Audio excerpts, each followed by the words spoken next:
Muitas vezes nos esquecemos que o longe é aqui. Eu leio-vos outro e conto-vos uma pequena história.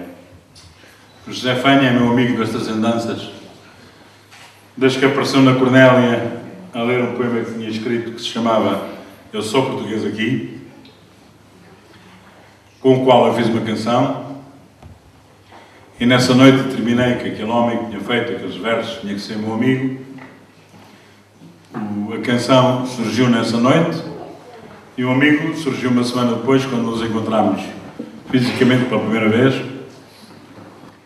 E o que nós nos divertimos, ninguém imagina, quando as últimas Cornélias foram feitas a partir do Sá da Bandeira, no Porto, com o Pitum, o arquiteto Queiro do Amaral, a comandarem um bando de malucos, com o Fanha, o Pacheco, a cunhada do Pacheco, este vosso amigo, em que chegámos a fazer sketches para a televisão, gravar, sem sabermos o que é que íamos fazer.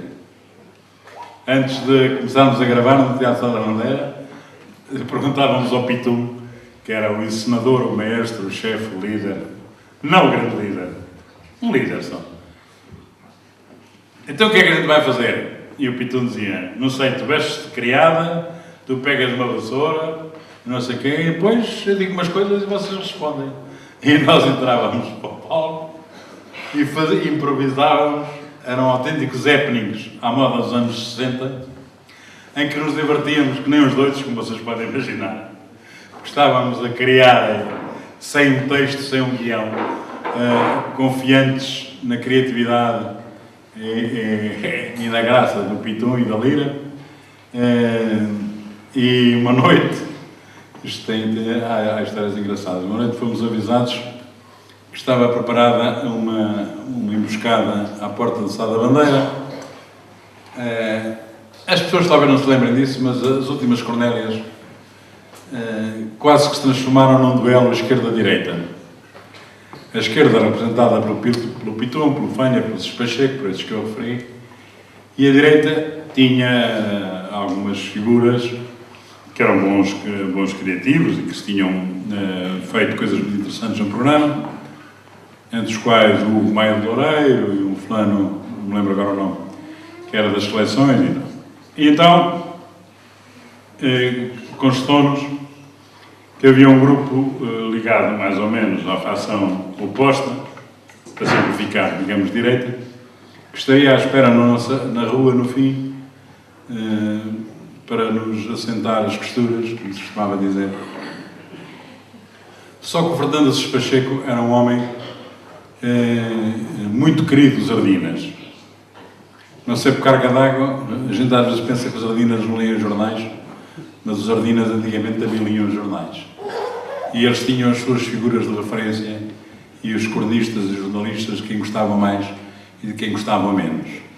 Então o Fernando Pacheco fez um telefonema e, passado um bocado, chegou-nos a notícia que à porta do Sá da Bandeira havia 30 Ardinas e, portanto, a gente podia sair a dar vivas ao que quiséssemos, que ninguém nos tocava. Como, efetivamente, ninguém nos tocou, e a desproporção entre as hostes era de tal maneira grande que os outros retiraram, com o rabo entre as pernas, que eram uma dúzia, e Ardinas, por nosso lado, eram para aí uns 30, era que nós saímos em triunfo do Sá da Bandeira, e ainda hoje temos casaco que me assenta mal, porque não assentaram as costuras nessa altura.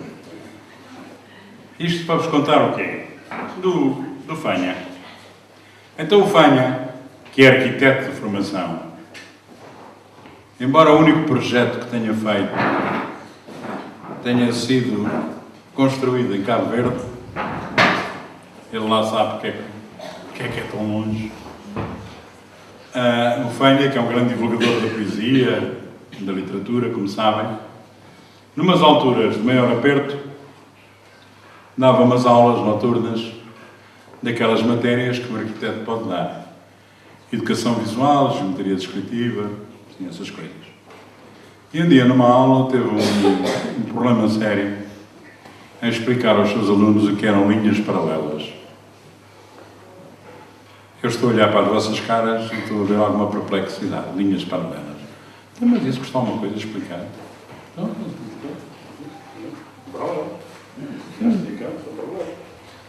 Pronto, e até podemos recorrer àquele exemplo comezinho dos carris do caminho do ferro. Então, linhas paralelas são aquelas coisas, os carris, aqueles ferros, quando roda o comboio. Primeira dúvida. É uma explicação que não pode ser usada nos Açores, por exemplo. Portanto, temos que ser mais elaborados se quisermos explicar nos Açores o que são linhas paralelas.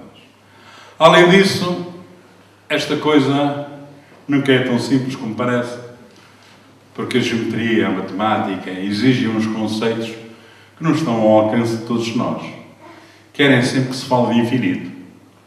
Eu não sei se algum dos presentes aqui sabe o que é o infinito. Eu confesso, eu não sei, já tenho uma provecta idade. Provecta fica sempre bem, desculpa. Até porque algumas pessoas não sabem o que é que quer dizer. Provecta idade. Pois, então, eu confesso-vos que com 72 anos não sei o que é isso de infinito. Mas, para explicar o que eram linhas paralelas, tinha que se falar em infinito. Bem, a verdade é que o José Fanha não conseguiu passar a mensagem na sua aula e veio para casa triste. E nessa noite escreveu um texto para tentar, na aula seguinte, procurar o sucesso que não tinha tido. Então escreveu o romance ingênuo de 2 linhas. 2, podiam ser 3 ou 4, como sabe. Neste caso eram só 2 para simplificar. Romance ingênuo de 2 linhas paralelas. E quando a chegar ao fim percebem porque é que isto tem a ver com o poema do Nuno Alegre que eu li há pouco. 2 linhas paralelas. Muito paralelamente. Iam passando entre estrelas, fazendo o que estava escrito, caminhando eternamente, de infinito a infinito. Seguiam-se a passo e passo, exatas e sempre a par. Pois só num ponto do espaço que ninguém sabe onde é, se poderiam encontrar, falar e até tomar café. Mas farta de andar sozinha, uma delas, certo dia, voltou-se para a outra linha, sorriu-lhe e disse-lhe assim: deixa lá a geometria, anda aqui para o pé de mim. Diz a outra: nem pensar, mas que falta de respeito. Se quisermos lá chegar, temos de ir devagarinho, andando sempre a direito, cada qual no seu caminho. Não se dando por achada, fica na sua, a primeira, e sorrindo, a malandrada, pela calada e sem um grito, deita a mãozinha matreira, puxa para si o infinito. E com ele ali à frente, as 2, a murmurar, olharam-se docemente e, sem fazerem perguntas, puseram-se a namorar. Seguiram as 2 juntas. Assim, nestas poucas linhas, fica uma história banal, com linhas e entre linhas, e uma moral convergente. É que o infinito, afinal, quando a gente quer, fica aqui, ao pé da gente.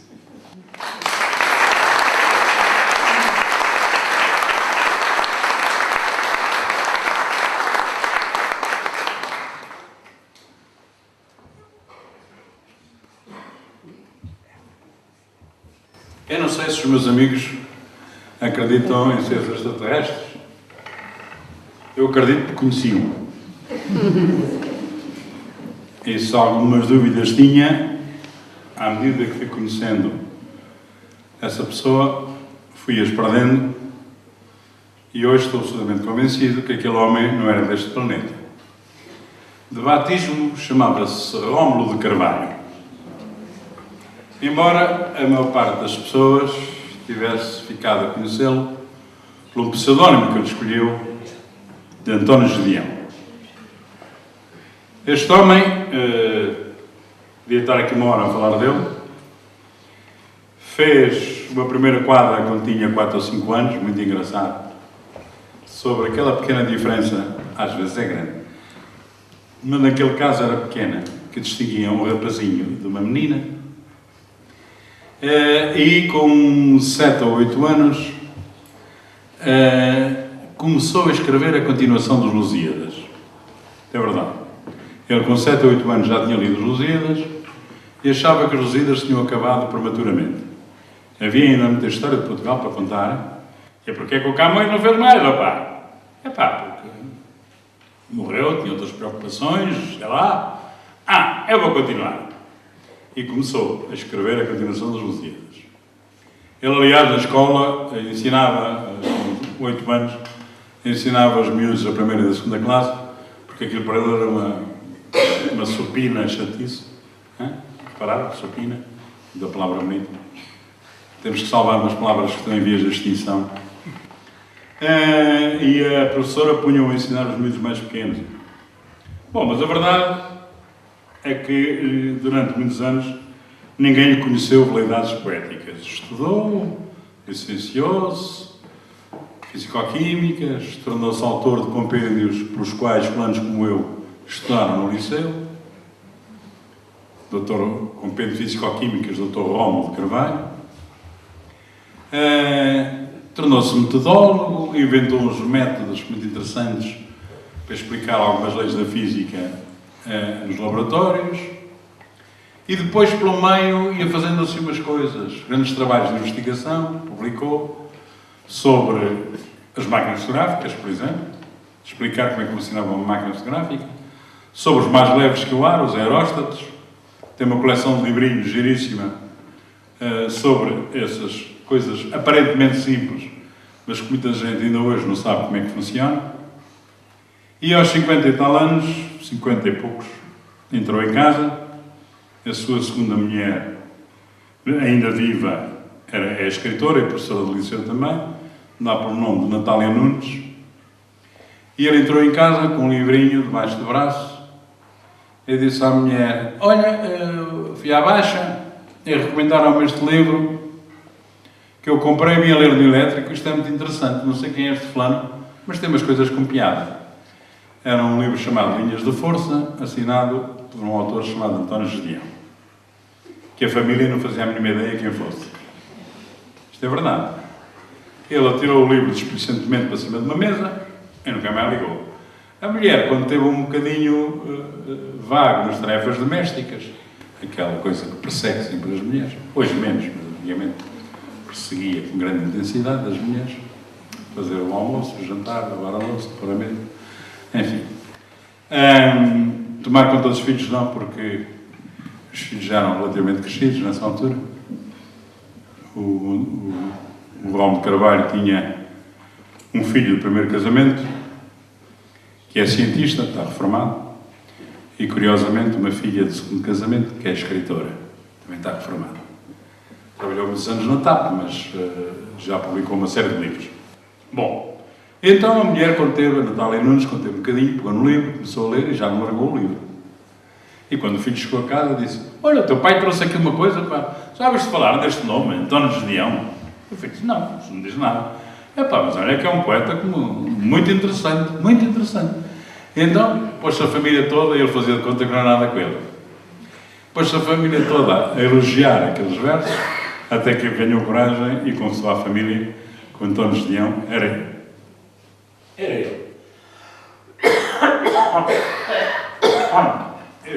Isto tosse vai-se repetir várias vezes, quando há um mês e tal acontece.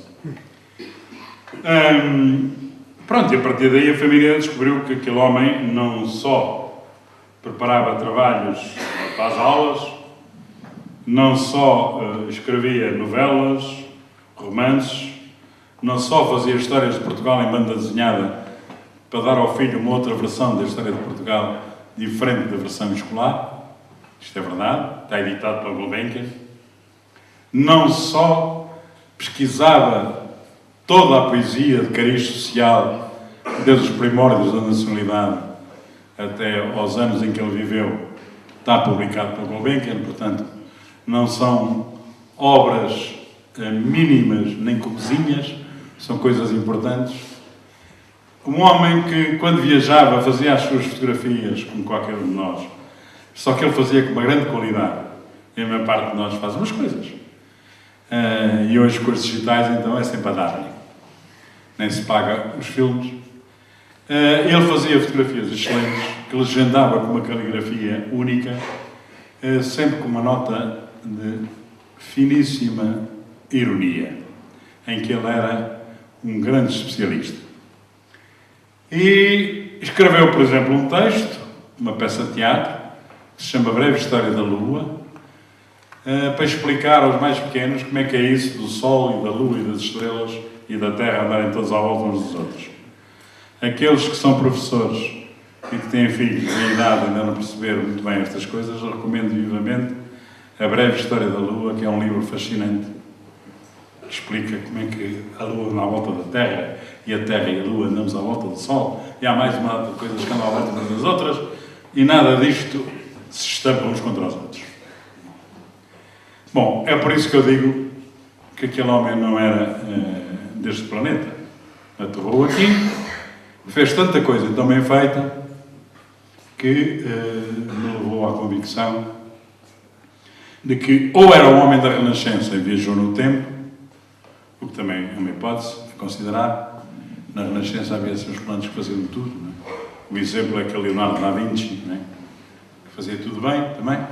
Ou então é realmente de um planeta qualquer, de uma galáxia qualquer que a gente ainda nem descobriu e que veio cá ver como é que a gente se comportava, ele resolveu dar-nos uma ajuda. Este homem, que foi sempre muito discreto, do ponto de vista político e interventivo, socialmente, um homem muito discreto, dava as suas aulas, que era a sua função, e dava-as da melhor maneira que sabia e podia. Mas, não estou-me a alongar, mas desculpem lá, em 1961, a maior parte de vocês não sabe, porque não eram nascidos, ou não sabe porque já se esqueceu que é normal. Mas 61 foi um ano mau para Portugal, para o governo de Portugal. Em 1961, Portugal foi expulso da União Indiana. Tínhamos lá 3 quintais, se chamavam Goa da Mamidiu, e mais 2 bocadinhos de jardim que se chamavam Dadra e Nagaraveli. Faço uma pausa a propósito para vos impressionar com a minha sabedoria. Em 1961 começou a guerra em Angola. A UPA, União dos Povos de Angola, cometeu os primeiros assassinatos e fez os primeiros golpes de guerrilha. Em 1961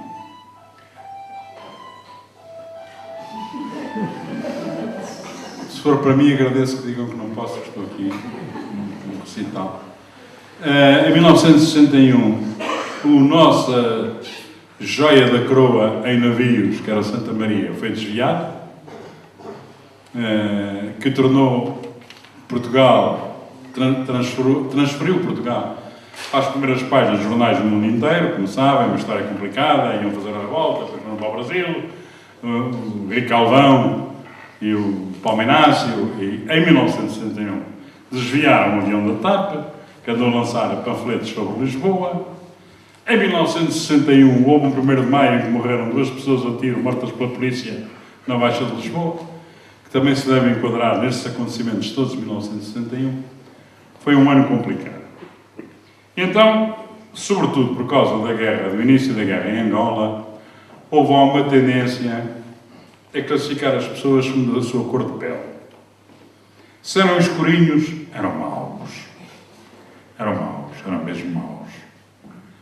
Eram pretos, para já, que é uma coisa. Não eram negros, negro é o politicamente correto. Não, na altura, os escurinhos eram mesmo pretos. E depois eram terroristas, eram turras. Eram aqueles que andavam a matar os nossos irmãos em África. Claro que havia umas exceções. Talvez algum de vocês se lembrem de algumas dessas exceções. Davam pelo nome de Matateu, Coluna, Eusébio, e desde que metessem golos, eram tão brancos como nós. A gente nem dava porque eles fossem mais escurinhos. Que era preciso que eles metessem golos e as suas equipas triunfassem.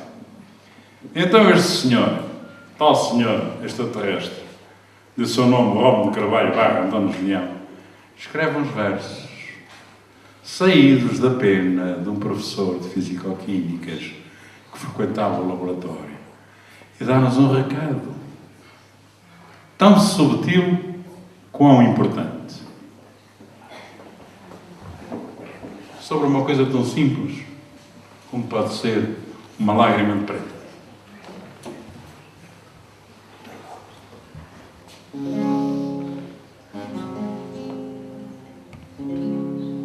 Encontrei uma preta que estava a chorar, pedi-lhe uma lágrima para analisar.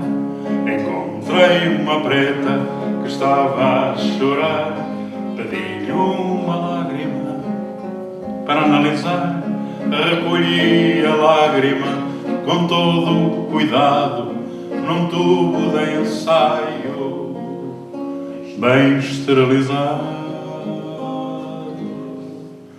Olhei-a de um lado, do outro e de frente. Tinha um ar de gota muito transparente. Olhei-a de um lado, do outro e de frente. Tinha um ar de gota muito transparente. Mandei vir os ácidos, as bases e os sais, as drogas usadas em casos que tais. Ensaiei a frio, experimentei ao lume. De todas as vezes deu-me o que é costume. Ensaiei a frio, experimentei ao lume. De todas as vezes deu-me o que é costume. Nem sinais de negro, nem vestígios de ódio.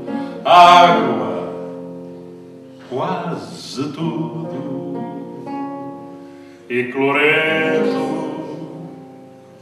de sódio.